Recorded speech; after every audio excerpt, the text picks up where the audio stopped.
We get an insane and one of the darkest chapters of One Piece where we get the shocking backstory of Luffy's final Straw Hat, and we even find out the terrible truth about why Loki bandages his eyes, and more, so make sure to stay tuned for this very dark and insane chapter. Now, channel parking within, and smash that like button if you enjoy seeing these One Piece reviews on the channel and want to keep them coming. Make this the video you join the Nakama if you haven't by subscribing and hitting that notification bell so you don't miss future One Piece reviews and updates. And now, without further ado, let's jump into it, spoilers and all. So this chapter is called The Birth of Loki, so we'll delve into detail into not only King Harold's past, but also, of course, Loki's birth. And I gotta say, Loki is definitely getting some Straw Hat treatment right here with the backstory. Forget about the fact that Luffy straight up invited him to be a Straw Hat recently, but here he's even about to get his own super tragic backstory, and I mean super tragic. The chapter starts where the last one left off with Harold's past. We see his childhood with Dory and Broggy. Harold was born stronger and bigger than others, so he became spoiled. His position probably didn't hurt either. And you could say Loki, by that logic, should have been just as spoiled, but what's interesting is it was anything but like that. Quite the opposite, as we'll see.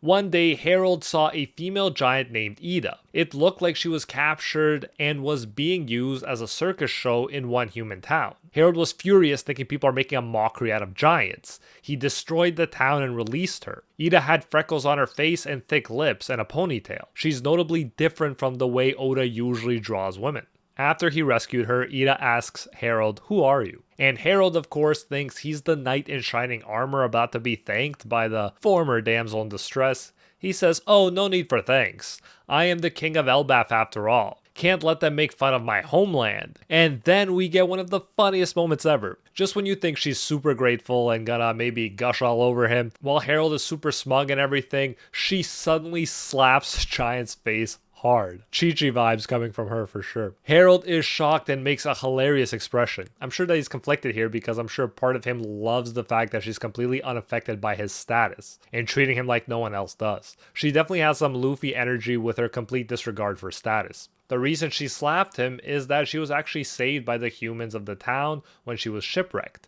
The same humans that Harold just attacked. She was working with them willingly all along, it was just for show, which is a good, not to mention funny twist. Ida helped Harold understand that he's not better than anyone else just because he was born strong. Because of her, Harold became a nicer person than he used to be, especially in regards to other people's, and actually started to take interest in other cultures aside from his own. When he comes back, he even says to his people, "Up until now, we've committed countless sins, that it's time we atone for them." People are like, "What's wrong with you, Harold?" But Ida clearly helped change him.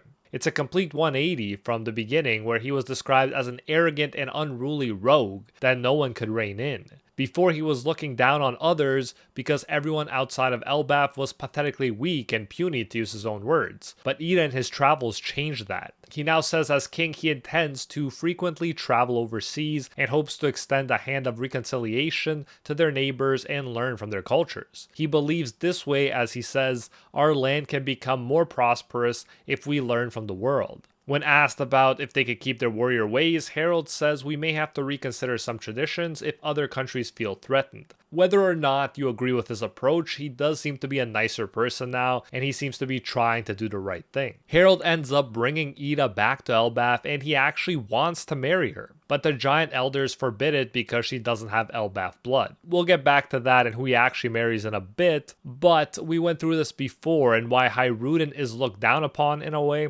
Obviously, this is his mother, so Ida ends up living in a village in Elbaf while Harold becomes a new person and works on diplomacy between countries, like, for instance, Ryugu Kingdom in Fishman Island. More on that in a bit as well. It's funny, as he's learning about exchanging diplomats with other nations, it's framed as a fancy hostage deal. But then it's pointed out that that's not it at all. People need to forge connections, otherwise international cooperation is impossible. Some years later, Ida gives birth to Hiruden, but like mentioned, the elders won't let Harold marry her because she doesn't have a pure Elbaf bloodline, so she can't be within the royal family.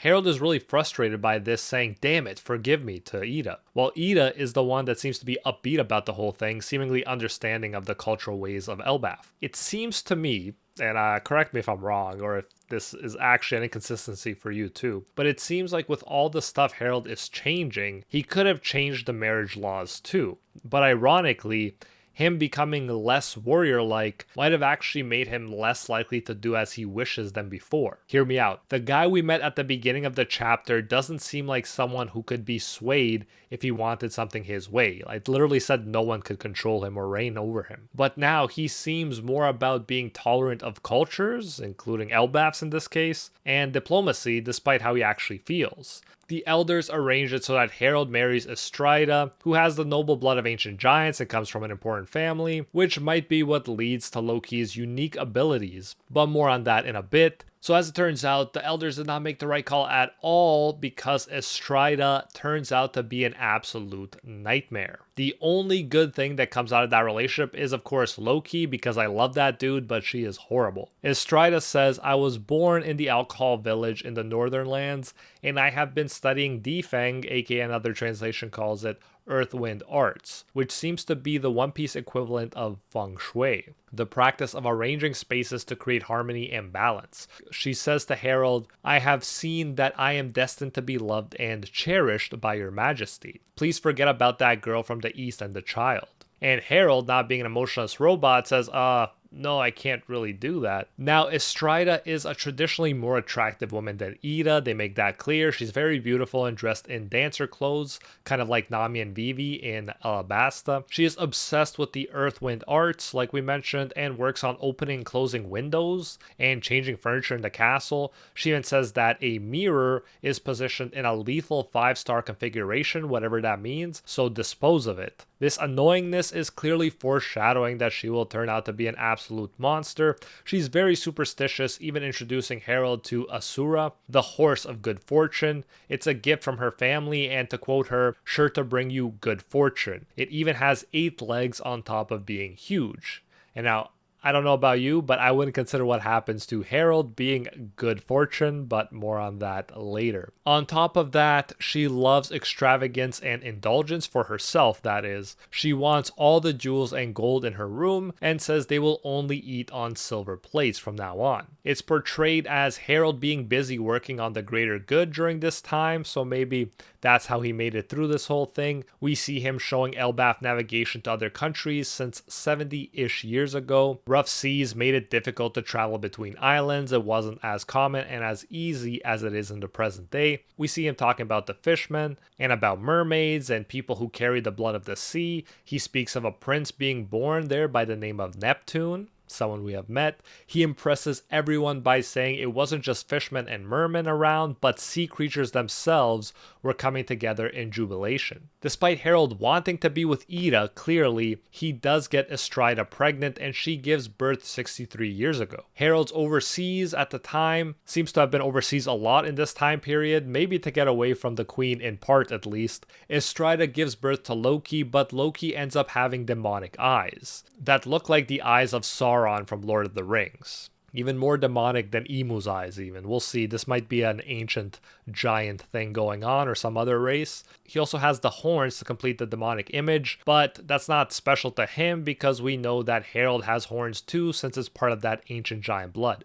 I feel like in previous stories I've read, it's usually the father that freaks out in such circumstances and the mother that is more compassionate and goes out of her way to try and protect the baby no matter what. But here, Loki's mother freaks out and acts more monstrously than Loki ever looked. Even the servants are like, calm down. She says Loki's cursed and a monster. Oda makes it all the more tragic when he narrates this part. He writes, when the Prince of Elbaf stretched his arms into the air, no one was there to take those small hands in theirs. Dear Lord, heartbreaking stuff right there. The servants try to stop the crazy woman, saying, stop this, that's the prince. She sees her crying baby, and instead of embracing and protecting him, she throws him down to the underworld. As Oda narrates, it is said that the most unfortunate souls are those rejected from birth by their own mother. Clearly, looks can be very deceiving, and we now see just how much better Ida was than the beautiful and noble-blooded Estrida. She even orders her servants to lie to King Harold and to tell him that the baby wasn't born at all. The queen is taking the riches and says she is returning to her village since she is never giving birth again. But I think they end up stopping her since we'll see her later on in the castle. However, even as a baby, Loki is a beast. We see the crying Loki as a baby crawling up the treasure tree at him. He's injured from the underworld but still fighting from birth to survive. This must be the most overpowered baby I've seen, but more than that, Oda does such a good job of portraying Loki's tragic backstory. You would have hoped that despite everyone thinking he's cursed and hating him, his mother would have loved him. But his mother was actually his biggest hater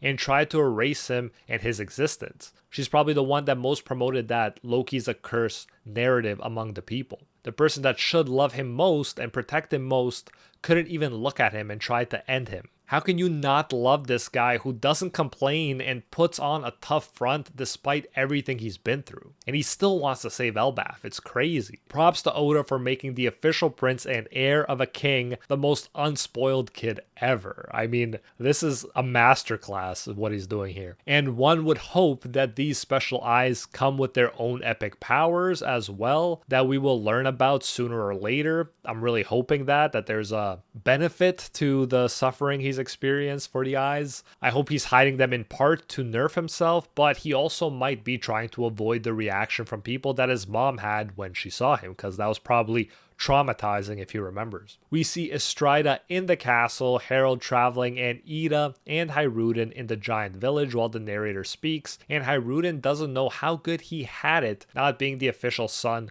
with the official queen for a mother. He probably thinks he had it like worse and that Loki was more spoiled, but man, it could not be further from the truth. The narrator says, from Queen Estrida falling into sickness, ... we see her saying, remove that child, meaning Loki, from this world. Indeed, it has been foretold even before its birth that one day King Harold will be killed by his own son. So despite the fact that Loki won't give up and he made it, and she had another chance to consider maybe throwing him over to the underworld was a bad idea, no, she sticks by it. She still wants him to be erased from this world. Crazy stuff. The soldier says, you are bringing up that nonsense again, your highness. The narrator continues saying, Harold was troubled by the wall that exists between countries. Harold says, the world government getting in my way again. Why can't the countries act freely? He wants countries to be free. Very Luffy energy right there. So clearly Harold was butting heads with the world government, and he even got along with Loki before the eventful night where he seemingly turned into a demon. So one of the things this backstory did was actually humanize Harold, who was clearly a better person than the queen at the very least. When we see Ida, she is a kind mother as one would hope to get. She says about Loki,